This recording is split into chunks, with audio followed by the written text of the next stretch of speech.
그 문제를 해결하기 위해 이 타임라인으로 다시 돌아와 봅시다. 2019년에 우리는 몇 가지 문제를 해결했습니다. 물론 2020년에는 훈련 데이터가 기하급수적으로 증가하는 것을 볼 수 있습니다. 그리고 AI 분야에서 일어나는 모든 종류의 배경 연구와 배경 기술 개발의 도움으로 우리는 점점 더 많은 유형의 머신러닝 알고리즘을 사용할 수 있게 되었습니다. 2020년에 우리는 신경망을 사용하기 시작했습니다. 신경망이란 인간 뇌의 신경세포 구조를 모방한 인공지능 모델을 말합니다. 이 시점에서 신경망의 가치를 잘 이해하고 있었고 실제 이러한 것들을 활용할 수 있는 충분한 훈련, 데이터를 확보하는 것과 같은 동일한 문제를 많이 해결한 후에 신경망을 사용할 수 있었습니다. 더 강력한 머신러닝 알고리즘의 특징 중 하나는 이를 지원할 충분한 훈련 데이터가 없으면 꽤 쓸모가 없고 사실 꽤 해롭다는 것입니다. 따라서 충분한 훈련 데이터, 충분한 배경 연구, 이러한 것들을 작동하게 하고 대출 문제와 호환되게 만드는 방법에 대한 충분한 독점적 개발이 있었기에 우리는 이것들을 사용하기 시작했고 우리의 모델 앙상블에 추가했습니다. 2021년 우리가 AI를 적용하기 시작한 또 다른 분야는 컴플라이언스였습니다.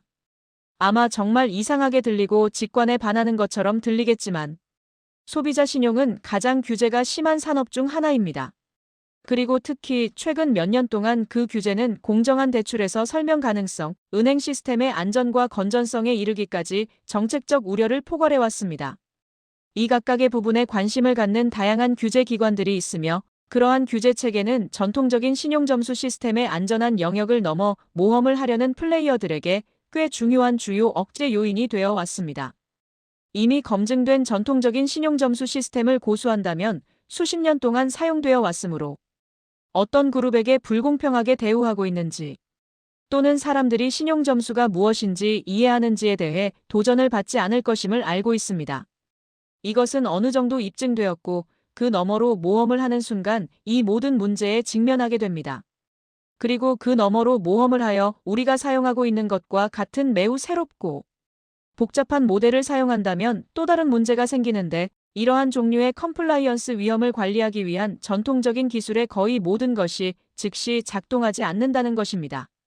그래서 우리가 해야 했던 것은 공정한 대출과 설명, 가능성과 같은 것들에 대한 컴플라이언스를 수행하기 위해 본질적으로 머신러닝 기반의 새로운 방법 세트를 개발하는 것이었습니다.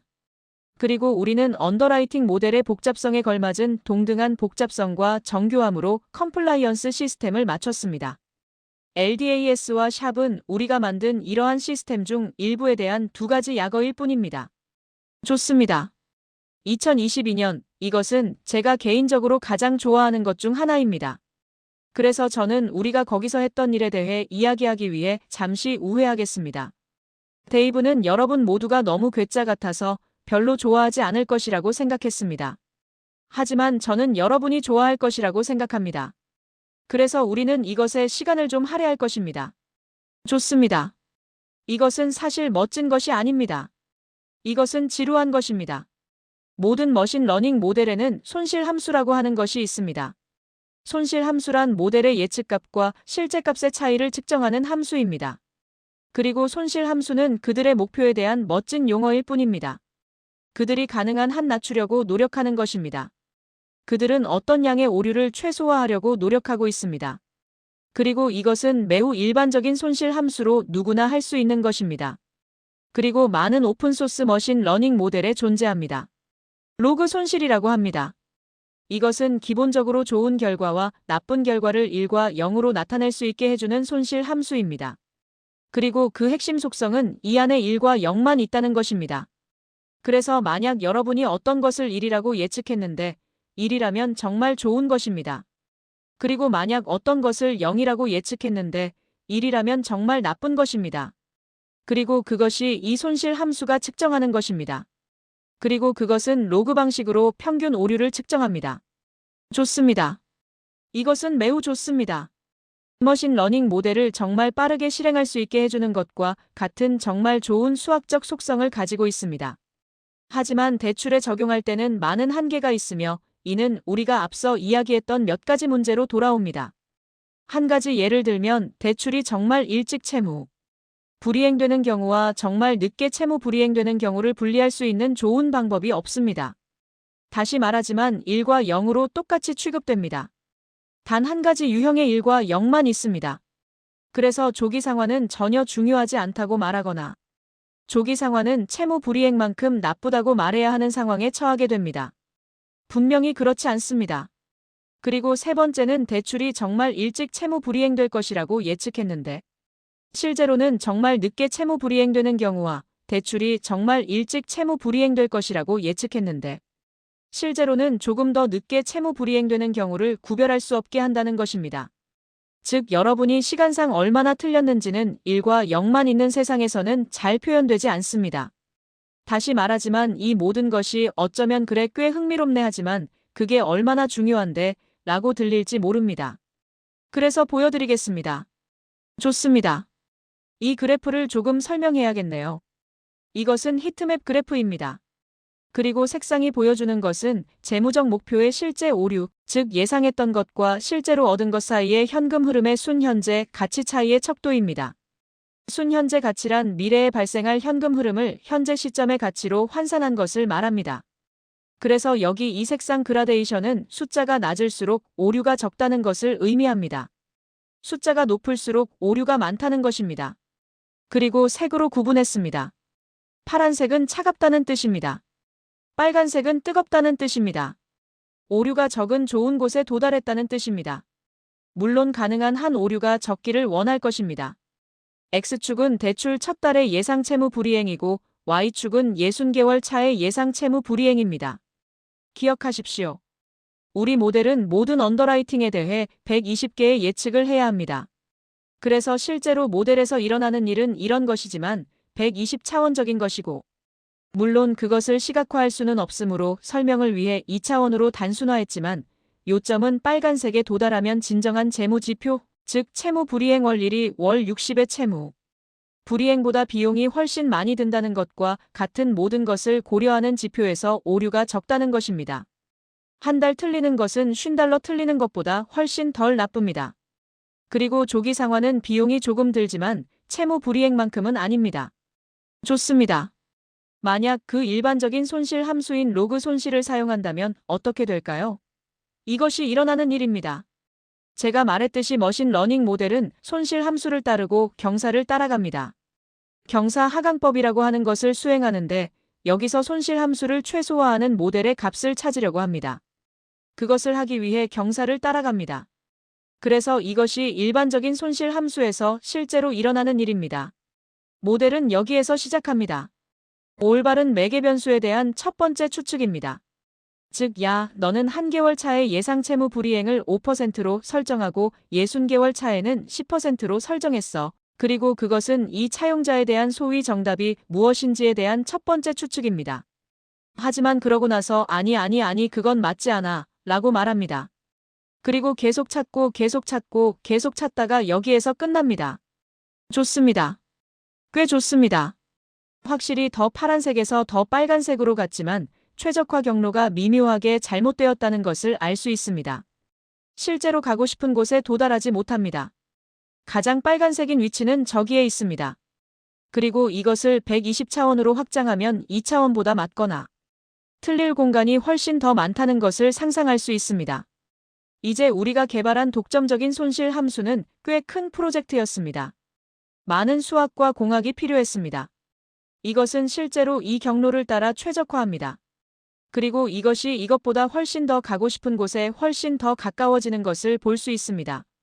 결국 발생하는 오류의 양과 모델이 만드는 실제 예측 모두에서 매우 상당한 차이가 있습니다. 그래서 이 작업은 제가 말했듯이 매우 중요한 작업이었습니다. 수학 작업과 공학 작업이라고 생각하는 두 가지 모두 필요했습니다. 먼저 올바른 손실 함수를 손실 함수로 표현하는 방법을 알아내야 했고, 두 번째는 머신러닝 알고리즘에서 경사 하강법 및 빠른 최적화와 호환되도록 만드는 방법을 알아내야 했습니다. 그것이 우리가 22년에 한 일입니다. 좋습니다. 그리고 2023년 우리는 조금 다른 문제에 집중했습니다. 그것은 큰 거시 경제적 변동이 있는 비즈니스의 머신러닝 알고리즘을 적용하는 도전이었고, 따라서 상환 패턴은 시간이 지남에 따라 변하는 경향이 있습니다.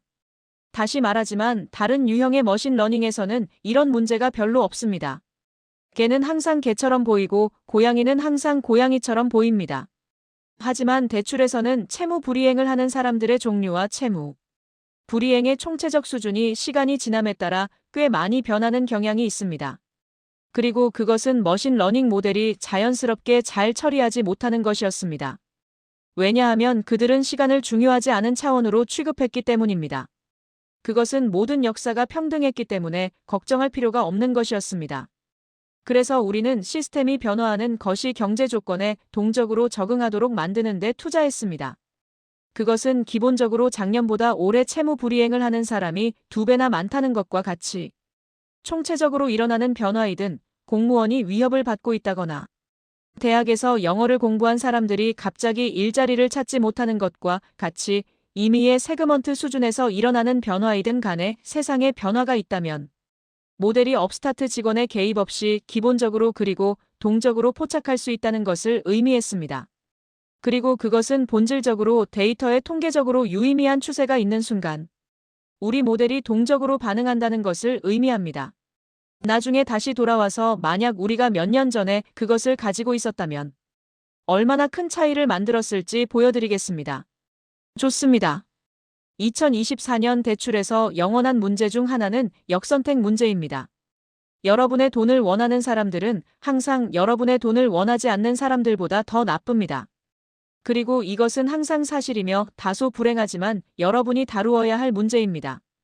그리고 2024년에 우리는 이 문제를 완화할 방법을 생각해냈고 우리는 그것을 APR을 특징으로 라고 불렀습니다. 말 그대로 우리는 모델에 APR을 특징으로 주었습니다. APR은 연간 이자율을 말합니다. 본질적으로 그것은 모델의 출력인 차용자에게 할당하려는 APR이 이제 모델의 입력이기도 하다는 것을 의미했습니다. 그리고 그것이 이 문제에 대한 부분적인 해결책인 이유는 역선택의 주요 경로 중 하나가 사람들이 자신의 상황에 비추어 볼 때 그래야 하는 것보다 더 높은 APR로 대출을 기꺼이 받으려고 할 때이기 때문입니다.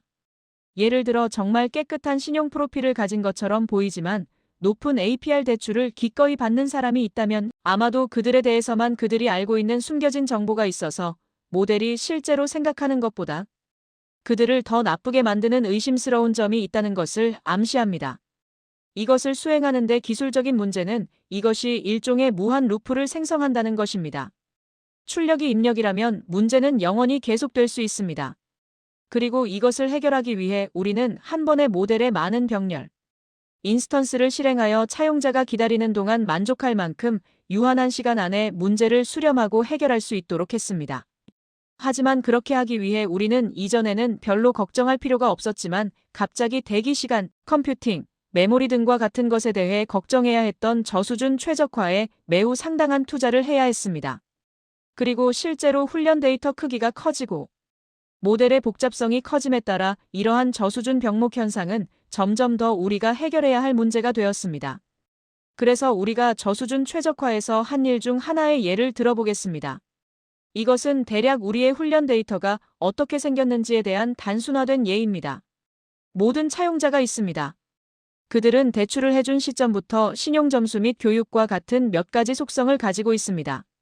그리고 이 론먼스 프레임워크가 있기 때문에 이 모든 차용자에 대해 60개월까지 대출 기간에 매월 하나의 사본을 가지고 있다는 것을 알 수 있습니다. 그리고 그것이 의미하는 것은 언더라이팅 시점의 데이터가 전혀 변하지 않기 때문에 훈련 데이터 행렬에 실제로 많은 반복 데이터가 있다는 것입니다. 만약 여러분이 신청한 날에 714점의 신용 점수를 가지고 있다는 것을 우리가 알았다면 그 714점은 결코 변하지 않습니다. 하지만 우리는 정확히 같은 데이터 열이 저장된 최대 60개의 행을 가지고 있습니다. 반면 우리는 고유한 데이터가 있는 행렬의 일부만 가지고 있습니다. 물론 각 지불월에는 갚느냐 마느냐 하는 다른 결과가 있습니다. 그것은 고유합니다. 하지만 여러분은 훈련 데이터의 이 큰 행렬을 가지고 있고 그중 일부는 많은 반복을 가지고 있는 이 흥미로운 것을 가지고 있습니다. 그래서 압축하고 메모리를 절약할 기회를 주었습니다. 그래서 우리가 한 것은 블록 희소 행렬 형식이라고 부르는 새로운 데이터 구조를 만든 것입니다. 그리고 본질적으로 고유한 데이터만 저장하거나 고유한 데이터만 저장하고 반복되는 데이터는 한 번만 저장하는 방식으로 이 데이터를 압축하는 것을 포함합니다. 그리고 데이터 구조에서 데이터가 약간 이동된 것을 볼 수 있습니다. 더 많은 데이터가 0으로 표시됩니다. 그런 다음 우리는 이 데이터 구조를 기본적으로 지원하도록 모든 핵심 머신 러닝 알고리즘을 다시 작성했습니다. 마치 그들이 이제 이 데이터 구조를 인식하고 있어서 이 모든 0이 있는 이것을 수집할 때 행렬에 있지 않음에도 불구하고 필요한 모든 곳에서 고유한 데이터를 사용해야 한다는 것을 아는 것과 같다고 생각할 수 있습니다. 그리고 이렇게 함으로써 우리는 즉시 메모리 소비를 오늘날 20배 줄였습니다. 20배인 이유는 그것이 우연히도 20개월 깊이의 많은 대출의 평균 연령이기 때문입니다. 하지만 시간이 지남에 따라 그것은 실제로 60배의 메모리 절약으로 늘어날 것입니다. 왜냐하면 우리 대출의 대부분은 60개월 대출이기 때문입니다. 그래서 꽤 멋진 승리입니다. 좋습니다. 거의 현재인 2025년입니다. 올해 우리는 불과 몇 주 전에 공유했습니다. 우리는 임베딩 작업에 대해 정말 흥분했습니다. 실적 발표 때 그것에 대해 이야기했으므로 길게 설명하지 않겠지만 본질적으로 임베딩은 구조화되지 않은 데이터에서 의미를 찾는 기술이며 이전보다 훨씬 더 많은 종류의 데이터를 사용할 수 있는 문을 열어줍니다. 그래서 그것에 대해 매우 흥분됩니다. 좋습니다.